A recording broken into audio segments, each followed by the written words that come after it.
Bueno, ¿qué tal? Nos encontramos para una nueva clase de física.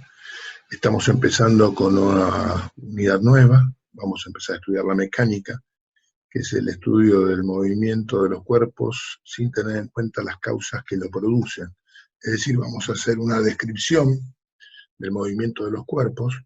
Vamos a definir algunas magnitudes que son muy importantes para el estudio del movimiento de los cuerpos, y básicamente vamos a tratar de vincular estas magnitudes con el tiempo. Nuestro objetivo va a ser encontrar algunas funciones matemáticas que vinculan estas magnitudes nuevas que vamos a definir con el tiempo. Pero para poder empezar a hablar de movimiento tenemos que definirlo, tenemos que empezar a darnos cuenta cuando algo se mueve. Y esto no es una cosa tan trivial. Es más, si yo voy a la estación de tren a despedir a un amigo, veo que el tren se pone en movimiento, pero ¿y cómo me doy cuenta que se pone en movimiento? Y es difícil de responder, quizás porque veo que se aleja de mí. Bueno, pero eso en física lo tenemos que traducir de otra manera. No podemos decir que algo se aleja o que se acerca, porque se acerca ¿de qué? ¿Respecto de qué? ¿Con relación a qué? Por eso en física necesitamos definir lo que se llama un sistema de referencias. El sistema de referencias sería el lugar donde se va a ubicar el observador para observar el fenómeno de movimiento. Generalmente a ese lugar el observador lo considera en reposo, considera que él está quieto y que las demás cosas se mueven respecto de él. Esto también suele ser un error conceptual que solemos tener antes de estudiar física, porque alguien me podría preguntar ¿quién se mueve, el tren o la estación? Y tenemos la tentación de decir, no, obviamente es el tren el que se mueve, la estación está quieta, pero no nos ponemos a pensar que la estación está arriba de un planeta que se mueve a velocidades enormes respecto del Sol, por ejemplo. Pero además que el Sol se está moviendo respecto de otros astros. Además, el tema de Galileo, ¿no? ¿Se mueve la Tierra o se mueve el Sol? Y bueno, si la respuesta es casi fácil. En realidad, si yo ubico mi sistema de referencias en el Sol, la que se mueve es la Tierra. Si la ubico en la Tierra, el que se mueve es el Sol. Por eso solemos pensar que el Sol pasa durante todo el día y se pone, decimos, al atardecer. En esa situación estamos considerándonos inmóviles a nosotros y a la Tierra y consideramos que es el Sol el que se mueve. Es decir, los movimientos son relativos. Esto tiene que ver con lo que se llama la relatividad de los movimientos. En realidad no es mejor decir que se mueve la Tierra y el Sol está en reposo, o decir que la Tierra está en reposo y el que se mueve el Sol. O decir que se mueve el tren y la estación está quieta, o decir que el tren está quieto y la que se mueve la estación. Ninguna de las afirmaciones es mejor que la otra, ni es más importante, ni tiene una supremacía sobre la otra. Todo depende justamente de donde yo fije esto que se llama sistema de referencias. Una vez que yo hablo del sistema de referencias, aparece un concepto que es el concepto de sistema de coordenadas. Digamos, nos pusimos de acuerdo, decimos, bueno, vamos a observar los fenómenos de movimiento desde la estación. Bueno, la estación es mi sistema de referencias. Ahora bien, ¿cómo lo mido ese movimiento? ¿Cómo logro decir que un cuerpo se movió? Para eso voy a necesitar de un sistema de coordenadas, que es una herramienta conocida por nosotros que nos brinda la matemática. Existen muchos sistemas de coordenadas, porque existen los sistemas de coordenadas cartesianos, polares, cilíndricos, esféricos, etc. Hay infinidad de sistemas de coordenadas. Nosotros generalmente elegimos uno. Ese sistema de coordenadas lo ponemos adosado a nuestro sistema de referencia. Es decir, lo ubicamos en ese punto que yo voy a considerar arbitrariamente en reposo y respecto del cual voy a medir el movimiento de los objetos que me rodean. Ese sistema de coordenadas podría ser, por ejemplo, un sistema de coordenadas cartesiano, que es con lo que nosotros vamos a empezar. Supongamos que tenemos ahí ese punto que yo dibujé, que le llamé punto P. y un sistema cartesiano. Como podemos ver, los ejes X y Z son los ejes en el espacio. Ese punto P va a constituir lo que en física vamos a llamar un cuerpo puntual. Es nuestro objeto de estudio en la cinemática por ahora. Es decir, para nosotros, los cuerpos que se van a mover son puntos ideales. Un punto tiene la ventaja de que solo se traslada, no puede rotar porque no tiene dimensiones. Bueno, empezamos por lo más fácil, el cuerpo puntual. A ese cuerpo puntual nosotros lo vamos a llamar el móvil. Entonces siempre nos vamos a referir a el móvil. Cuando pienso en el móvil, me tengo que imaginar un punto que se mueve. ¿Cómo ubico ese móvil en el espacio? A través del sistema de coordenadas que yo adopté y que adosé a el sistema de referencias, al lugar donde yo me posicioné para observar el fenómeno. En este caso es el sistema cartesiano ortogonal. Y para poder ubicar el punto, obviamente voy a necesitar en el espacio de 3 coordenadas. La coordenada X del punto P, la coordenada Y del punto P y la coordenada Z del punto P. Ubicando esas 3 coordenadas, yo voy a poder ubicar el punto. Entonces ahora puedo hablar de movimiento, porque digo, ¿cuándo voy a decir que algo se movió? Y bueno, está claro que para que algo se mueva tiene que haber cambiado alguna de esas 3 coordenadas para el punto P. Si después de transcurrido un cierto tiempo alguna de esas coordenadas cambió, yo voy a poder decir que el cuerpo se ha movido. Bien, esto todo le tengo que dar un formulismo matemático, tengo que poder escribirlo de alguna manera. Para colmo, acá me entró en el medio del tiempo, vieron que nombré el tiempo. Esto es una discusión bastante larga en física, porque claro, ¿qué es el tiempo? Y bueno, es difícil definirlo. El tiempo es algo que nosotros normalmente decimos transcurre el tiempo, pero ¿cómo nos damos cuenta que el tiempo transcurrió? Y porque algo cambió, porque algo se movió. Es decir, que tiempo y movimiento van de la mano, son el huevo y la gallina. Es difícil separarlos. Yo me doy cuenta que transcurrió tiempo porque algo cambió. Algo cambió quiere decir que algo se movió. ¿Sí? Y yo me doy cuenta que algo se movió porque la única manera que se mueva es que transcurra tiempo. Es decir, que tiempo y movimiento van de la mano. Por eso, para no complicarnos, nosotros vamos a aceptar una definición de tiempo muy sencilla. El tiempo es eso que yo mido con un reloj. Con un reloj que funcione bien, obviamente, pero con un reloj. Cuando yo hago una lectura de un reloj, a esa lectura que hago en el reloj lo voy a llamar instante de tiempo. Por ejemplo, digo, bueno, ahora son las, no sé, 4 horas, 25 minutos, 30 segundos. Cuando vuelvo a mirar el reloj, voy a ver que dice 4 horas, 25 minutos, 45 segundos. ¿Por qué? Porque el tiempo transcurrió. Ese instante de tiempo ya pasó. Un instante de tiempo sucede y desaparece para siempre. Nunca más vuelvo a ese instante de tiempo. El tiempo solo transcurre hacia adelante, solo avanza. Y vamos a llamar intervalo de tiempo a la diferencia entre 2 instantes de tiempo. O sea, si yo tomo un tiempo y luego tomo otro tiempo posterior, la diferencia entre el tiempo posterior y el tiempo anterior es lo que yo voy a llamar intervalo de tiempo, y lo voy a indicar como delta t. Utilizo la letra griega delta para indicar diferencias. Delta t es el intervalo de tiempo, en este caso entre el instante de tiempo t1 y t2. Entendamos que los instantes de tiempo pueden ser positivos o negativos. Por ejemplo, si yo digo el siglo V a.C., estoy diciendo menos 500 años, tomando como cero el día que nació Cristo. Es decir, que instantes de tiempo negativos puede haber, porque es arbitrario el lugar donde yo pongo el cero para el tiempo. Sin embargo, los intervalos de tiempo siempre son positivos, porque como dijimos, el tiempo solo transcurre hacia adelante, entonces los delta t siempre van a ser positivos. Cuando un cuerpo se mueve, como este punto, va ocupando distintas posiciones en el espacio, y esas posiciones determinan una curva. Esa curva determinada por las sucesivas posiciones que el móvil ocupó en el espacio es lo que vamos a llamar trayectoria.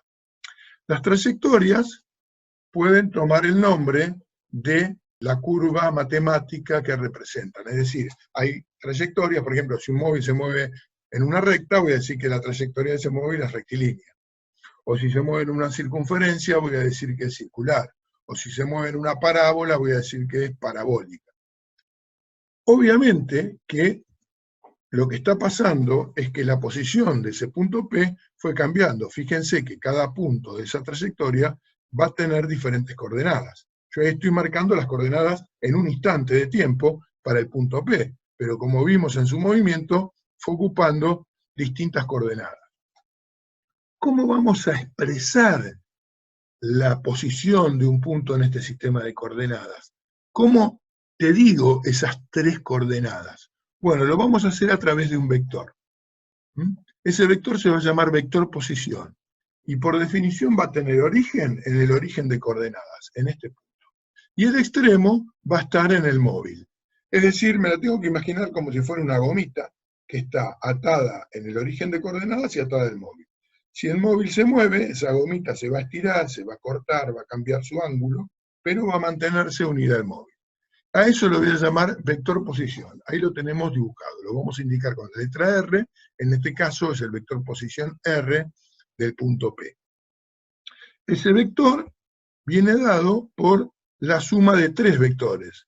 Como ustedes ya habrán visto, un vector se puede expresar como la suma de otros. Por ejemplo, de estos tres vectores. Uno que determina X en P, otro Y en P y otro en Z de P. Cada uno se indica multiplicando el valor de la coordenada por el versor correspondiente. O sea que yo te estoy diciendo que el vector R de P es la suma del vector X en la dirección del versor Y, un vector que va desde el origen hasta el punto X de P, más Y en la dirección del versor J, más Z en la dirección del versor K. La suma de estas tres componentes me dan el vector R. Por supuesto que esto, por ejemplo, se traduce en números, qué sé yo, R de P podría ser 3 metros Y más 2 metros J más 1 metro K. Eso no significa que tengo que sumar 3 más 2 más 1, porque en realidad son tres vectores y los vectores no se suman como números. La suma es a través del método del paralelogramo, componiéndolos. O sea que simplemente expreso así, el vector R es la suma de estos tres, del vector X en Y más el vector Y en J más el vector Z en K. ¿Qué pasa cuando un móvil se desplaza? Supongamos que tengo la posición del móvil en un instante t. Acá indico eso como R entre paréntesis t. Estoy diciendo que R no es un R cualquiera, sino que es R en ese instante t. Supongamos que el móvil se desplaza así, en esa trayectoria, y después de un intervalo de tiempo, ¿se acuerdan? Intervalo de tiempo era delta t. Después de un intervalo de tiempo, delta t, ahora el móvil ocupa otra posición, la posición R en t más delta t. ¿Qué es t más delta t? Y es el instante t más un cachito más de tiempo, es decir, es un instante posterior al instante t. Ese es el instante t más delta t. Ahí lo tenemos. Tenemos entonces dos vectores posición. Uno que corresponde al instante t y otro que corresponde a un instante posterior, el instante t más delta t. Yo voy a decir que el vector desplazamiento se obtiene haciendo la diferencia entre el vector r en t más delta t y el vector r en t. Ese vector lo voy a llamar vector desplazamiento y lo voy a indicar como delta r. Delta siempre es diferencia. Delta de r. Esta es la diferencia entre el vector r en t más delta t y el vector r en t. Es el vector delta r, vector desplazamiento. Fíjense la dirección y sentido de este vector. Va desde el punto inicial, en el cual comencé a medir la trayectoria en el instante t, hasta el punto en que terminé de medirla, que sería el instante t más delta t. Es un vector que tiene esta dirección. Observen que el vector desplazamiento tiene un módulo que es la medida de este segmento, que por supuesto no es la longitud del camino recorrido. Fíjense la longitud del camino recorrido. Sería la longitud de la curva. Delta R no me indica la distancia recorrida por el móvil o la longitud del camino recorrido por el móvil, simplemente su módulo es igual a la distancia que separa los dos puntos, que no es lo mismo que la distancia recorrida. Es decir, no tenemos que confundirnos, el vector de desplazamiento prácticamente nunca nos indica la distancia recorrida por el móvil, excepcionalmente lo hace, vamos a ver que hay algún caso en que coinciden, pero generalmente no. El móvil, por ejemplo, si yo tengo un móvil que esté recorriendo una trayectoria circular, si yo quiero calcular el vector de desplazamiento y justo tomo como intervalo de tiempo el tiempo que tardó en dar una vuelta completa, la posición en el instante t es la misma que la posición en el instante t más delta t, porque dije que tomaba justamente un delta t, que era lo que tardaba en dar una vuelta completa. Cuando calculo el vector de desplazamiento me da 0, porque en t más delta t estaba en la misma posición que en el instante t. Y eso no quiere decir que no se movió. No quiere decir que el móvil estuvo en reposo. Simplemente quiere decir que el vector de desplazamiento justo entre esos instantes me dio 0. A veces el vector de desplazamiento me va a dar mucha información y a veces por ahí no me da la información que a mí me interesa. Es una definición física. El vector de desplazamiento es esto. No es lo que a mí me gustaría que fuera o lo que a usted le gustaría que fuera. Es esto que es.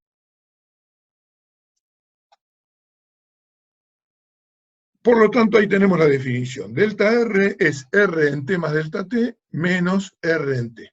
Eso es el vector de desplazamiento. Ni más ni menos. El vector de desplazamiento nos va a permitir definir una magnitud muy importante en cinemática, que es la magnitud velocidad.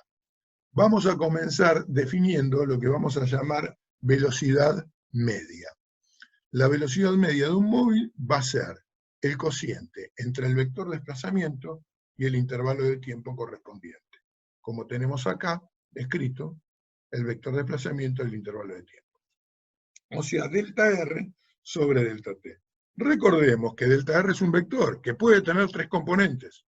O sea que se podría expresar como la suma de 3 vectores. Por lo tanto, esto se podría expresar también así, la velocidad media como delta X sobre delta T versor Y, más delta Y sobre delta T versor J, más delta Z sobre delta T versor K. Se podría expresar perfectamente así.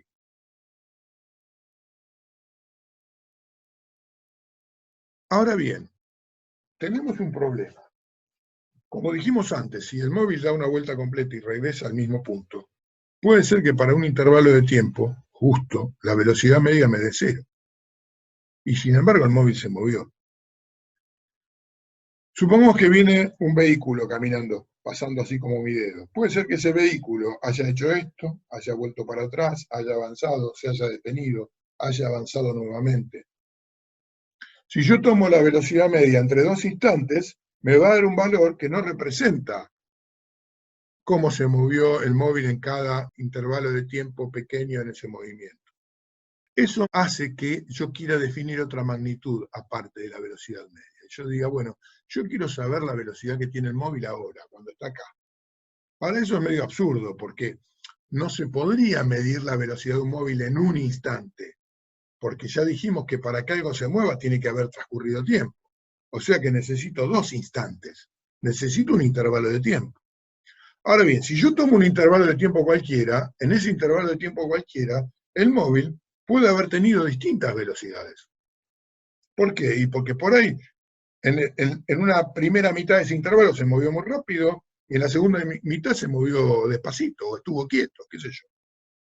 Yo estoy tomando una velocidad media haciendo delta R sobre delta T. Ahora, yo quiero saber qué velocidad tiene ahora el móvil. Entonces digo, bueno, si en lugar de tomar un intervalo de tiempo cualquiera, supónganse 10 segundos, donde puede haber fluctuado la velocidad de ese móvil, yo tomo solamente un segundo. Un segundo es toc, toc, es decir, es un intervalo de tiempo pequeño, aparentemente. Con lo cual, si es pequeño, y yo puedo decir casi seguro que no cambió la velocidad de ese intervalo de tiempo. Pero esto no es cierto, porque puede ser que en la primera mitad del segundo haya tenido una velocidad y en la segunda mitad del segundo haya tenido otra. Con lo cual la velocidad no tiene por qué haber sido siempre la misma.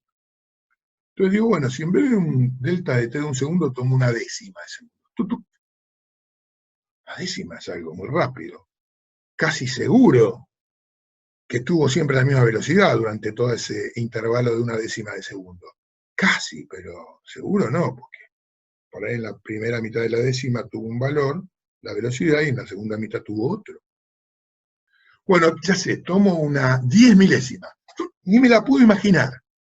Es tan cortito el intervalo de tiempo que digo, en ese intervalo de tiempo, la velocidad tiene que haber tenido un único valor, si no tuvo tiempo de cambiar. Bueno, no tuvo. Por ahí en la mitad de esa 10 milésima cambió.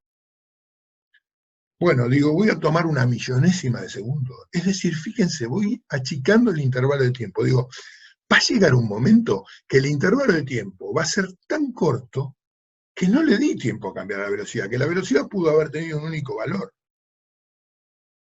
Ahora, ¿cuán chico tiene que ser ese intervalo de tiempo para estar seguro de que la velocidad tuvo un único valor?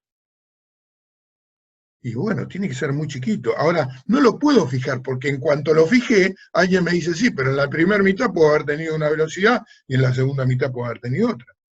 Entonces digo, no, no lo voy a fijar. Lo hago más chico, y más chico, y más chico, y más chico. Y cuando lo quiero fijar, lo hago más chico, y más chico, y más chico. Eso es hacerlo infinitamente chiquito. No termino nunca de hacerlo chiquito. Ahora bien, en un intervalo de tiempo infinitamente chiquito, yo voy a poder asegurar que la velocidad tuvo un único valor, porque no tuvo tiempo de cambiar. ¿Pero cómo? Sí, porque cuando es más chiquito, infinitamente chiquito.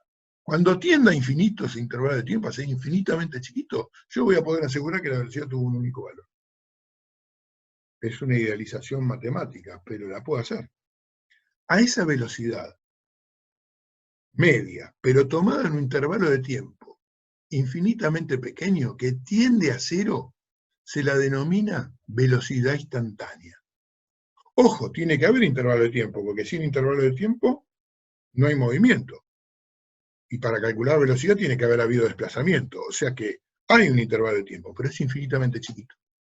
Eso matemáticamente se expresa a través de algo que se llama límite, que supongo que deben estar estudiando ahora en análisis matemático. El límite para delta t tendiendo a cero, para ese intervalo de tiempo, que tiende, no es cero, pero tiende, o sea, es infinitamente pequeño, del desplazamiento sobre el intervalo de tiempo, es lo que vamos a llamar velocidad instantánea. Eso van a estudiar más adelante, que es algo que en matemática se llama una derivada. Es la derivada de la posición con respecto al tiempo. La derivada van a estudiar en matemáticas, que es el ritmo de cambio de algo, es el ritmo con que algo va cambiando. Ese ritmo de cambio se mide con las derivadas. Por eso la velocidad, que va a ser el ritmo con que cambia el vector posición, se va a definir como una derivada. Pero bueno, se los adelanto, ya tenemos idea de que esto existe. Por supuesto que como el vector posición son 3 vectores sumados, va a tener 3 componentes también. Y van a ser 3 derivadas. La derivada de la posición en x de la coordenada x respecto al tiempo, la derivada de la coordenada y respecto al tiempo, y la derivada de la coordenada respecto al tiempo. Y por eso el vector velocidad instantánea va a tener 3 componentes también. Se va a expresar como la suma de 3 vectores. Una velocidad en la dirección del eje x, otra en la dirección del eje y, y otra en la dirección del eje z. Es una idealización, ¿está bien? Entendámosla que es así. ¿Qué unidades va a tener la velocidad? Tanto la media como la instantánea. Ahí, bueno, unidades de longitud dividido unidades de tiempo. En nuestro caso, la unidad de longitud en el sistema internacional es el metro y la unidad de tiempo es el segundo. O sea que la velocidad la vamos a medir en metros sobre segundo, pero decimos metro por segundo. Se dice así: por cada segundo, ¿cuántos metros se desplazó? Por cada segundo transcurrido, si hubiera mantenido esa velocidad, ¿cuántos metros hubiera recorrido? En la vida cotidiana, el sistema internacional también permite utilizar como unidad de velocidad el kilómetro por hora, conocido por nosotros. Kilómetros por hora. Por cada hora, ¿cuántos kilómetros se desplazó, si hubiera mantenido esa velocidad? Esa es la idea. Bueno, veamos un ejemplo ahora de esto que estuvimos hablando.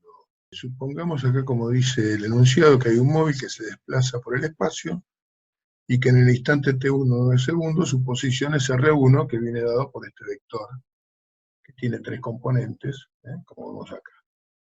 y en el instante t2, 19 segundos, la posición es ahora la posición que indica el vector r2. Bueno, para calcular la velocidad media, como nos piden acá, tenemos que aplicar la definición delta R sobre delta T. Esto es R2 menos R1 sobre T2 menos T1. Fíjense que acá escribí el vector R2 y acá el vector R1 entre paréntesis restando. Es decir, hay que hacer una resta de vectores. Y acá tenemos en el divisor la diferencia entre el instante T2 y el instante T1. Fíjense, se resta componente a componente, es decir, el vector que tiene dirección en el eje X con el vector que tiene dirección en el eje X. Me queda 20 menos 2, 18. Acá fíjense qué es lo que pasó. El móvil estaba en la coordenada del eje Y 6 metros, supongamos que el eje Y está vertical, estaba por encima del eje X 6 metros, pero terminó en menos 10 metros, o sea, por debajo del eje X, en la coordenada menos 10.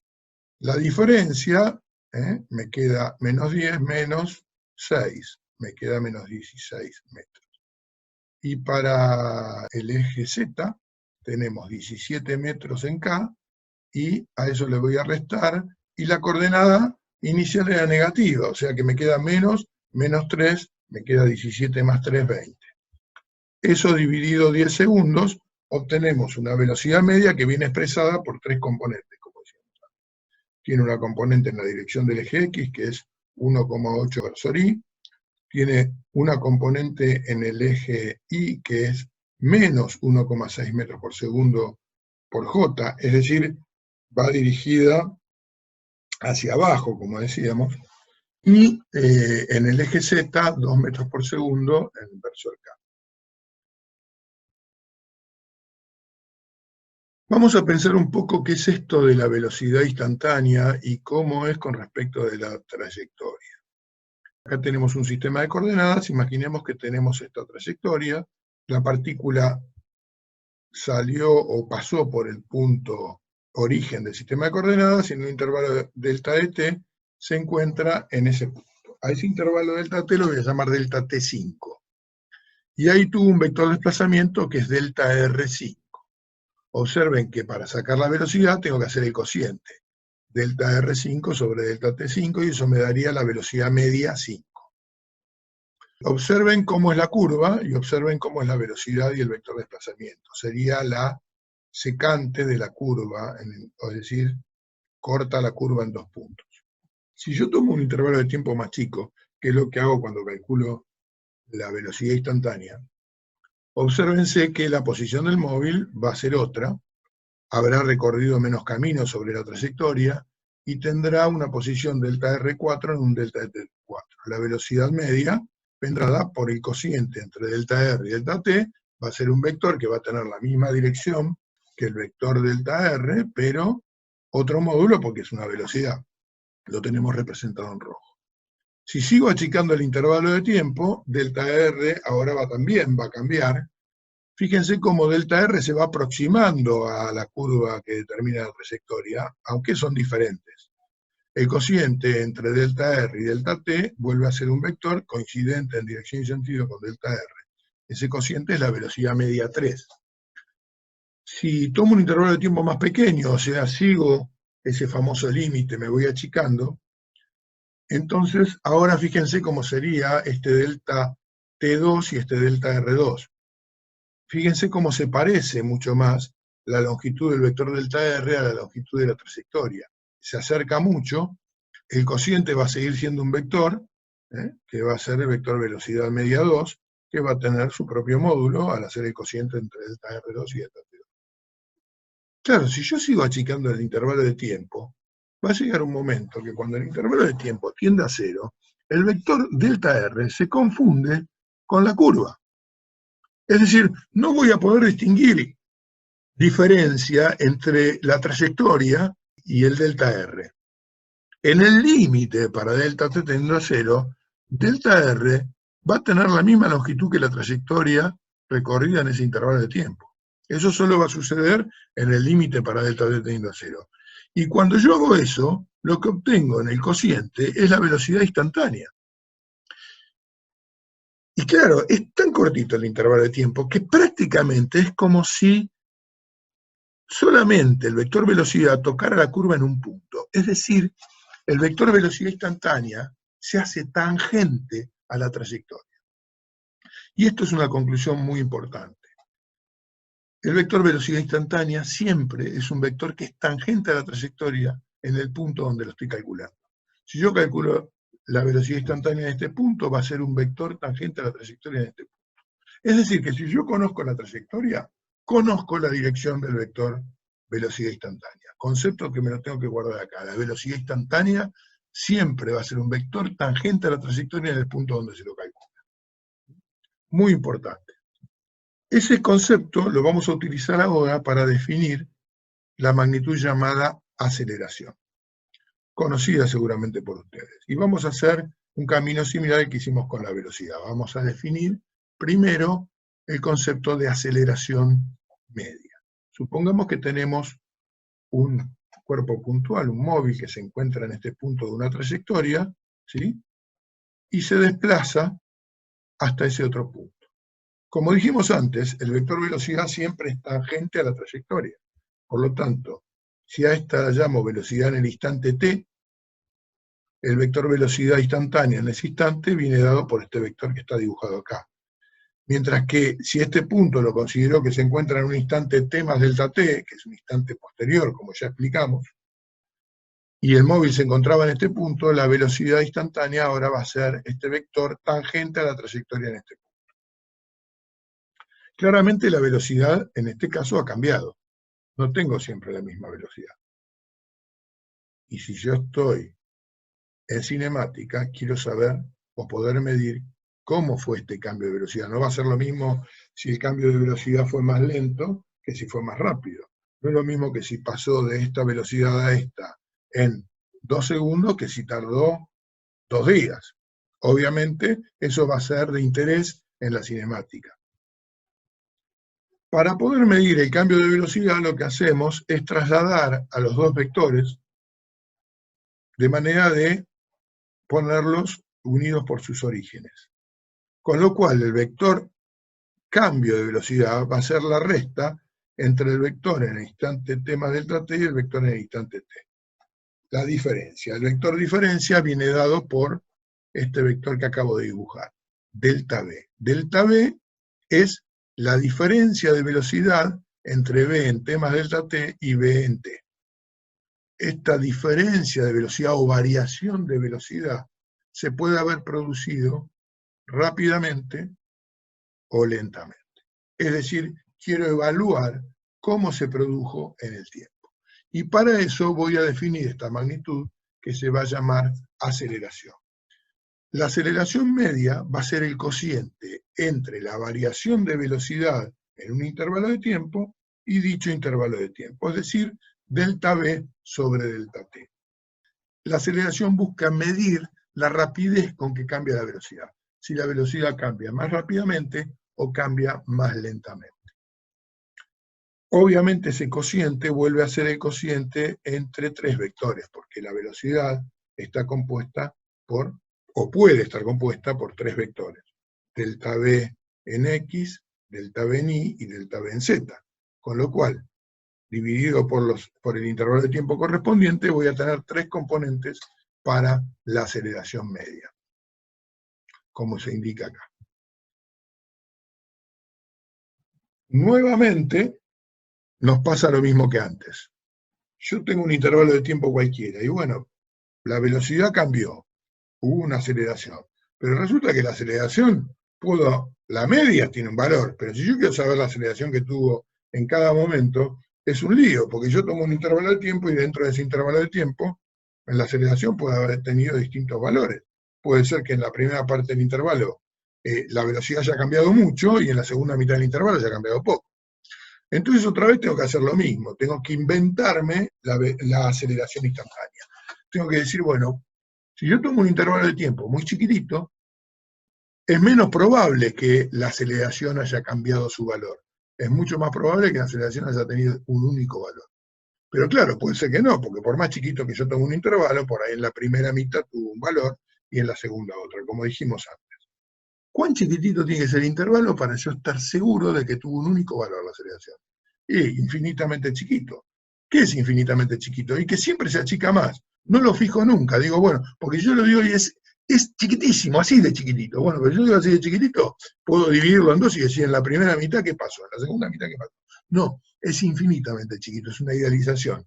Si yo hago que el intervalo de tiempo sea infinitamente chiquito, que se achique, que se achique, que se achique, y nunca dejo de achicarlo, pero me imagino que calculo la aceleración en ese intervalo infinitamente chiquito que nunca se deja de achicar, a esa aceleración medida en ese intervalo de tiempo la llamamos aceleración instantánea, como había pasado con la velocidad. Aceleración instantánea. La aceleración instantánea es la aceleración medida en un intervalo de tiempo que tiende a ser cero. Otra vez se expresa de esta manera en matemática, como algo que se llama límite.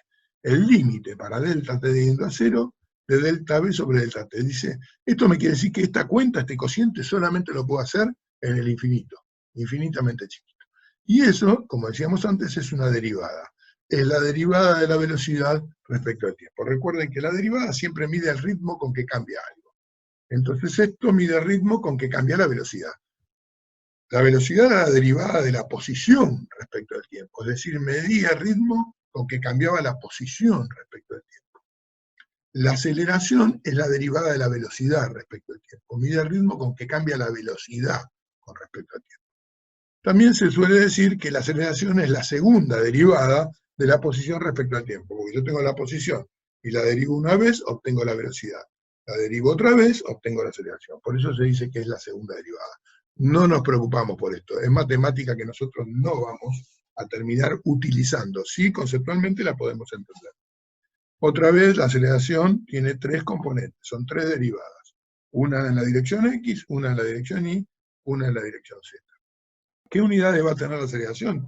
Y bueno, unidad de velocidad y unidad de tiempo. La unidad de velocidad es el metro por segundo. Cuando la divido por la unidad de tiempo, me queda metro por segundo, porque me indica por cada segundo cuántos metros por segundo cambia la velocidad. La velocidad cambia en metros por segundo. Entonces me tiene que decir, por cada segundo que pasa, cuántos metros por segundo cambia. Ese metro por segundo es metro por segundo cuadrado, que se expresa de esta manera. Entonces, la velocidad me indica el ritmo de cambio de la posición. Por eso se mide en metros por segundo, porque me indica por cada segundo cuánto cambió la posición del móvil. La posición cambia en metros. La aceleración se mide en metros por segundo cuadrado, porque me indica por cada segundo cuántos metros por segundo cambió la velocidad del móvil, porque la aceleración mide el ritmo de cambio de la velocidad. Tengamos claro esto. Bueno, dentro de todos los movimientos que vamos a estudiar, vamos a empezar por los más sencillos. Y el movimiento más sencillo siempre va a ser un movimiento que se produzca en una sola dimensión.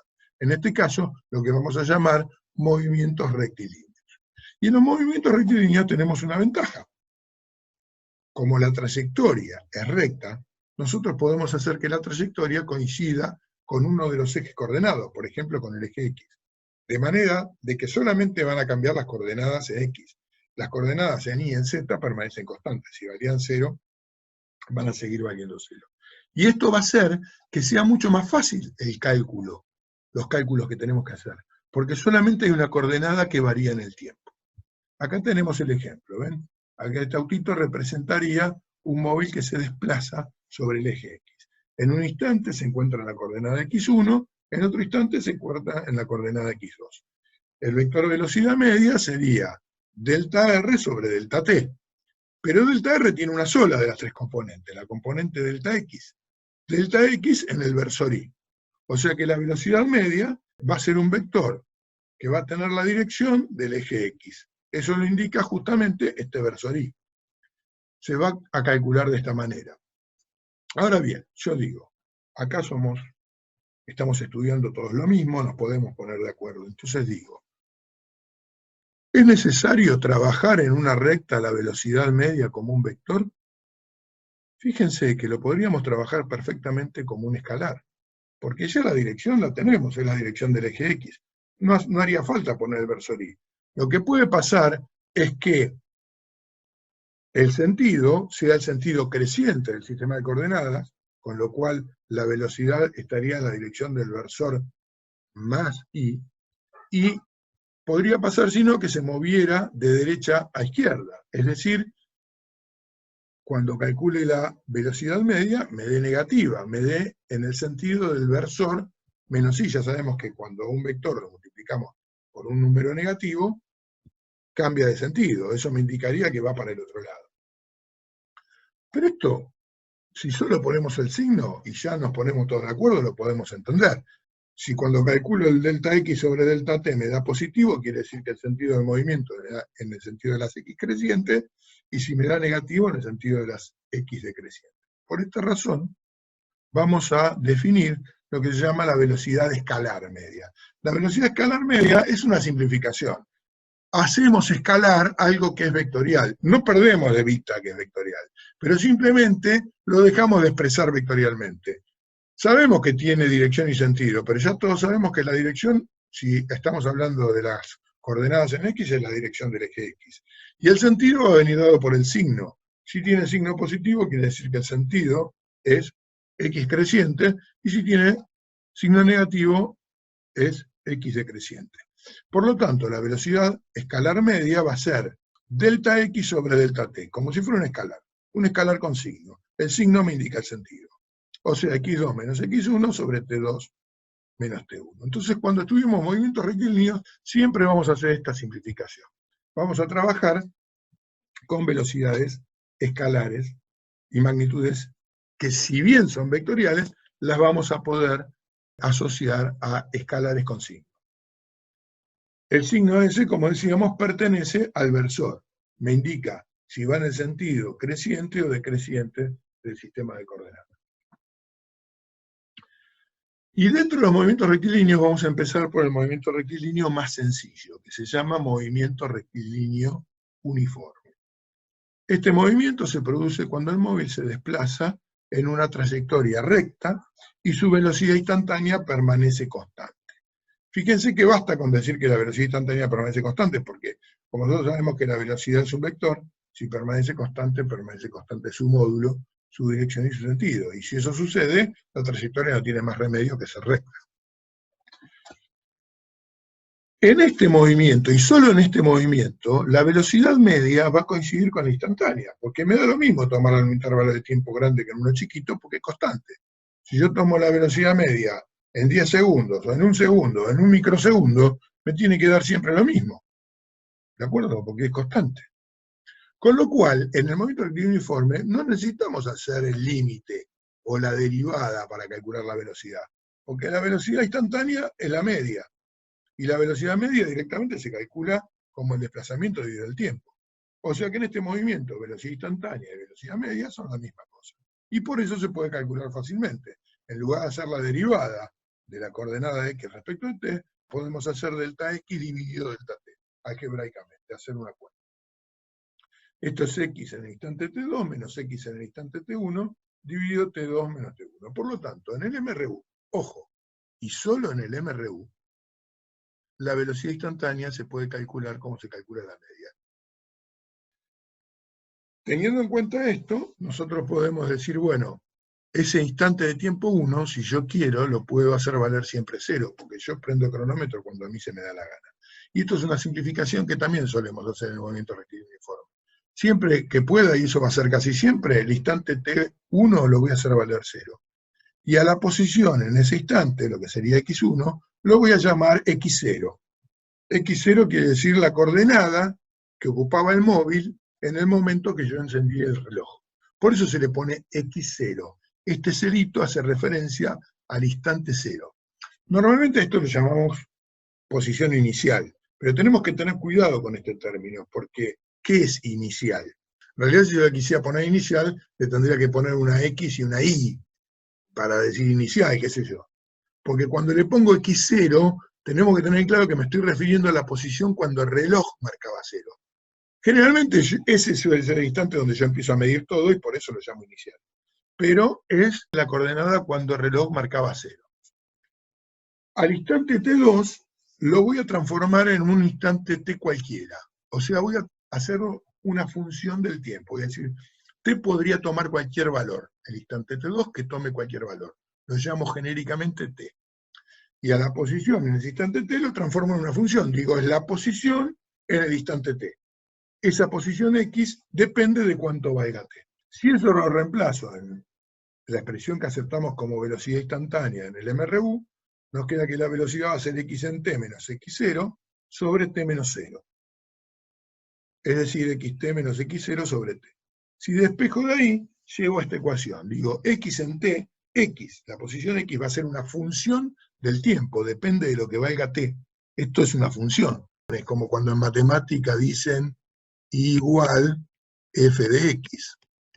Estoy diciendo y depende de lo que valga x. Bueno, acá x es una función de t.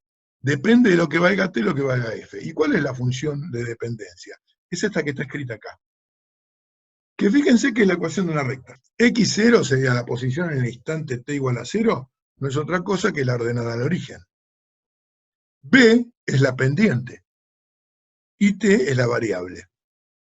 A esto se lo denomina ecuación horaria o función horaria del movimiento rectilíneo uniforme. Y es como la cédula de identidad del movimiento rectilíneo uniforme. Todo movimiento rectilíneo uniforme tiene que cumplir con esta ecuación. Si es un movimiento rectilíneo uniforme, cumple esta ecuación. Si no la cumple es porque no es un movimiento rectilíneo uniforme. Si graficamos la posición en función del tiempo, una posibilidad es esta, que el móvil se mueva en sentido creciente del sistema de coordenadas. Cuando yo grafico la función de x en función de t, obtengo una recta con pendiente positiva en este caso. Pero también puede suceder esto. Puede ser que el móvil se mueva en sentido contrario del creciente de las x. Cuando grafico la función, obtengo una recta con pendiente negativa. La velocidad del móvil acá tiene sentido creciente y es positiva. La velocidad del móvil acá tiene sentido decreciente y es negativa. Velocidad positiva me está diciendo que el móvil se mueve en sentido creciente del sistema de coordenadas. Velocidad negativa me está diciendo que el móvil se mueve en sentido decreciente del sistema de coordenadas. Si grafico la velocidad en función de tiempo, lo que obtengo es esta expresión. O este otro gráfico. En el primer caso tenemos velocidad positiva, se mueve en sentido creciente. En el segundo, velocidad negativa, se mueve en sentido decreciente. La velocidad es constante, por eso es un movimiento rectilíneo uniforme.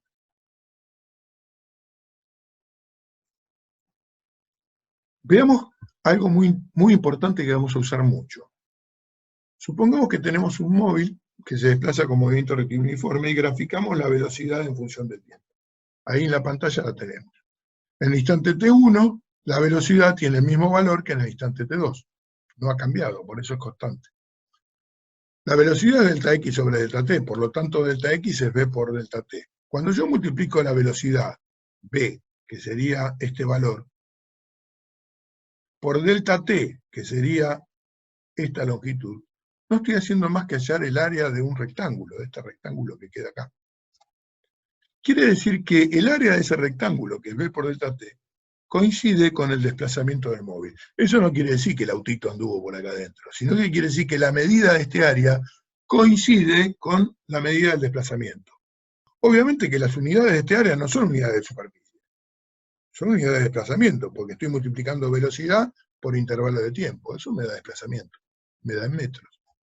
Es un área, no es una superficie.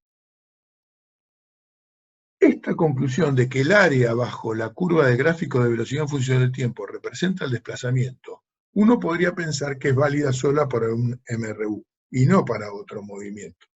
Sin embargo, se extiende a cualquier movimiento. Supónganse que tenemos un movimiento cuya velocidad cambia de esta forma, muy variado. Yo podría dividir este movimiento en pequeños intervalos de tiempo, tomar un intervalo de tiempo muy cortito, delta T1. Supongamos que esto sea muy chiquitito. Acá, si el movimiento hubiera sido un movimiento rectilíneo uniforme, la velocidad hubiera permanecido constante. El área bajo la curva representaría, este área que está acá en verdecito, representaría el desplazamiento del móvil que se movió con MRU durante este intervalo de tiempo delta T1.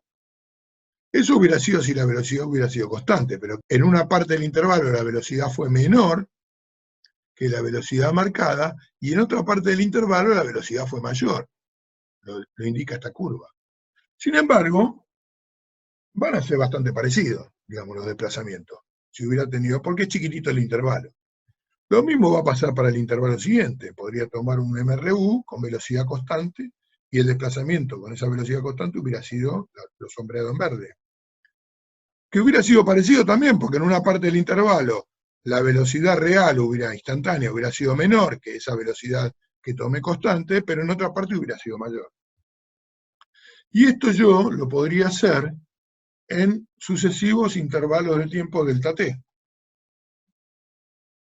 hasta llegar al instante que a mí me interesa. Si yo sumaría todas estas áreas, obtendría el desplazamiento que hubiera tenido ese móvil con movimientos rectilíneos uniformes tomados de a pedacitos. Pero acá podemos aplicar lo mismo que antes. Yo podría ir achicando los intervalos de tiempo y cuanto más chiquititos fueran, más segmentos tendría y más parecido sería el desplazamiento en esos intervalos de tiempo pequeños con movimiento rectilíneo uniforme que el que tuvo con el movimiento real. Si yo esto lo llevo al límite y hago que los intervalos de tiempo tiendan a cero, no va a haber diferencia en el límite. Acuérdense que me acerco más a cero. O sea, ¿cuántos intervalos de tiempo tendría? Infinitos, sumados. Infinitamente chiquitos, infinitos. Pero todos me darían el intervalo de tiempo total. Eso se llama el límite de una sumatoria, como está escrito acá. El límite de una sumatoria en matemática es una integral. Si yo resuelvo esa integral, este es el símbolo matemático de la integral, algunos seguramente lo vieron en el colegio secundario. La integral de la velocidad respecto al tiempo, que sería sumar esos infinitos intervalos infinitamente chiquitos de MRU, los sumo todos, me daría el desplazamiento del móvil. Con lo cual el área encerrada por cualquier gráfico de velocidad, no solo el de MRU, el área encerrada por cualquier gráfico de velocidad en función del tiempo, es el desplazamiento del móvil. Esto es algo que vamos a utilizar. Entonces, la posición, si yo conozco la velocidad, la voy a poder calcular haciendo esa operación matemática que se llama integral. Fíjense que para eso necesitaría conocer cuál fue la posición inicial. La posición en cualquier instante es la posición inicial más esa operación matemática llamada integral de la velocidad por el intervalito de tiempo. Lo que nosotros tenemos que entender es que el área encerrada bajo el gráfico de velocidad en función del tiempo para cualquier movimiento, no solo para el MRU, siempre va a coincidir con el desplazamiento. Veamos un ejemplo. Un móvil parte de la posición 5 metros en un sistema de referencia y se desplaza con MRU a una velocidad de 3 metros por segundo. Calcular su posición a los 4 segundos, a los 7 segundos y a los 10 segundos. Usamos la ecuación horaria. Para nosotros el movimiento va a ser en el eje X, así que tomamos el sistema de coordenadas asociado a ese sistema de referencia como un sistema que tiene un eje X. La coordenada 0 va a ser 5 metros y 3 metros por segundo va a ser la velocidad. Si reemplazamos en la ecuación horaria estos valores, obtenemos esta ecuación que se llama ecuación del movimiento. Esta es la ecuación particular de este movimiento. Si la reemplazamos a los 4 segundos, obtenemos la posición a los 4 segundos, que es 17 metros. Si lo hacemos a los 7 segundos, 26 metros. Si lo hacemos a los 10 segundos, 35 metros. Si nosotros ahora graficamos la posición en función del tiempo, como vemos, obtenemos una recta que representa todos los puntos por donde pasó el móvil. Nosotros calculamos estos tres nada más, ¿no? Estas tres coordenadas.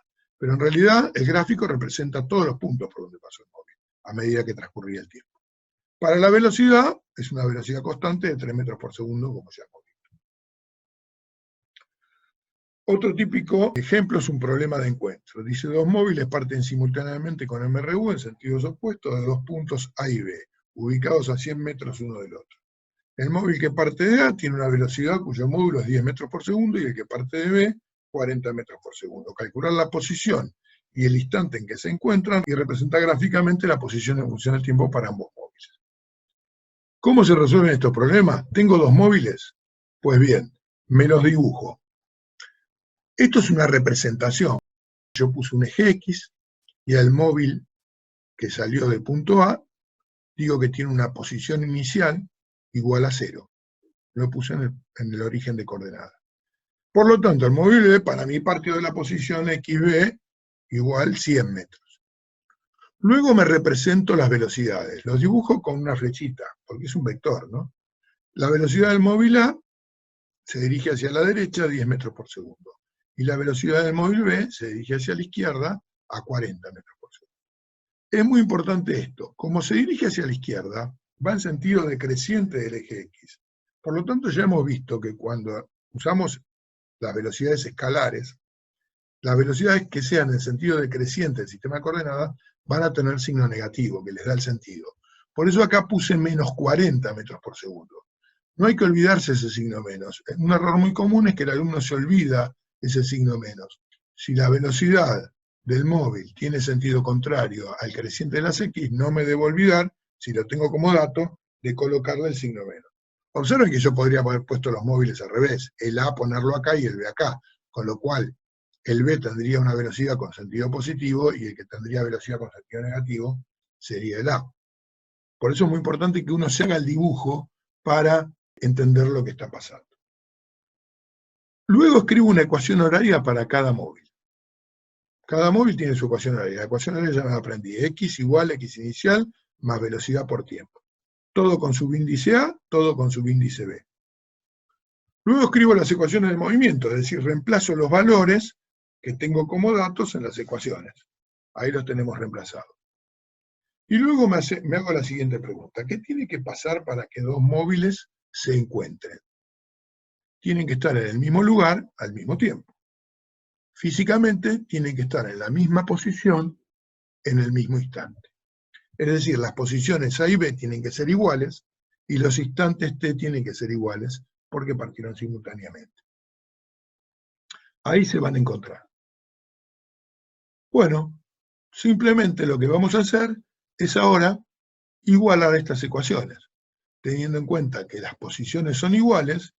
Como XA es igual a XB, me queda 10 metros por segundo por T igual 100 metros más menos 40 metros por segundo por T. De acá voy a despejar T. De esa manera voy a obtener el instante de tiempo que corresponde al encuentro, que me da 2 segundos.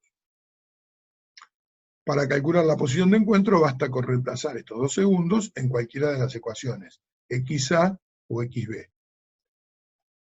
Yo lo hago en la ecuación de XA, que es más cortita, más sencilla, porque no tiene posición inicial, y me da 20 metros.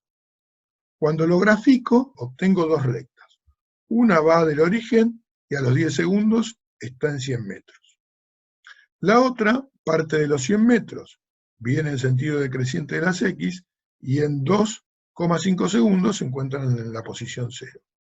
Trazo las rectas y el punto donde se encuentran es la posición 20 metros y el instante 2 segundos.